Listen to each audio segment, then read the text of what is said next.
Perfect.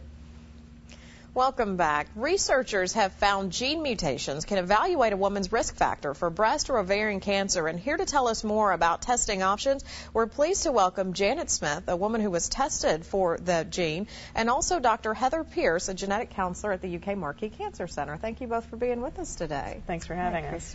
We'll start with kind of going over the basics of how this testing works. You may have seen some of the ads that are out, and tell us how this can help women evaluate their risk levels. So most women have about maybe a 7% risk of breast cancer and about a 1% risk of ovarian cancer. And actually, most women who develop cancer don't have a significant family history. But in about 5 to 10% of cases, women have an increased risk of cancer because of a gene that's running through their family.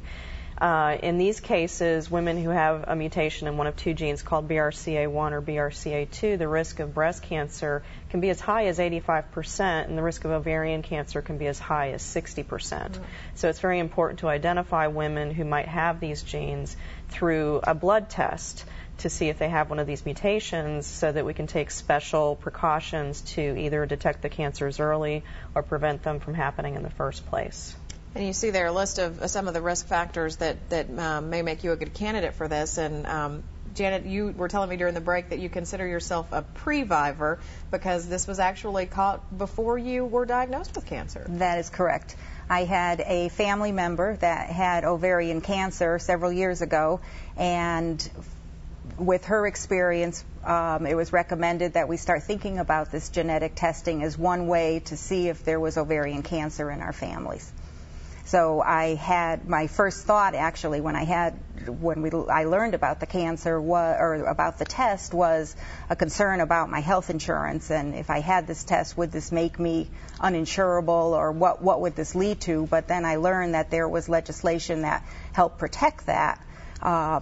It's called the GINA Act, which is the Genetic Information Non-Discrimination Act, and it was actually enacted about a year and a half ago, and it provides federal legislation that makes it illegal for employers or insurers to use this genetic information for either denying coverage, changing terms, or increasing individual premiums. And we've always had these protections actually in the state of Kentucky, and it's just more recently that they've become federally legislated to protect patients from those fears.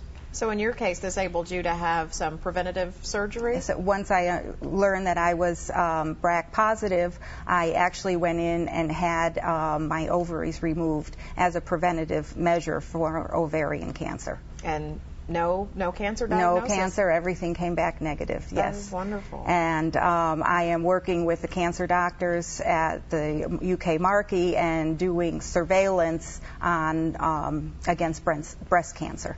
Wonderful. Well, and if folks are interested in learning more, you see the website at the bottom of your screen. Check your genes.org. This is also offered through the Markey Cancer Center? Yes, we do have a genetic counseling program, and if they want more information, they should either ask their doctor or they can check the National Genetic Counselor website at www.nsgc.org. Wonderful. Well, thank you both for being with us and sharing this important health information, and so glad to hear that you're doing well, Janet. Thank you. We will be right back with the last check of your forecast.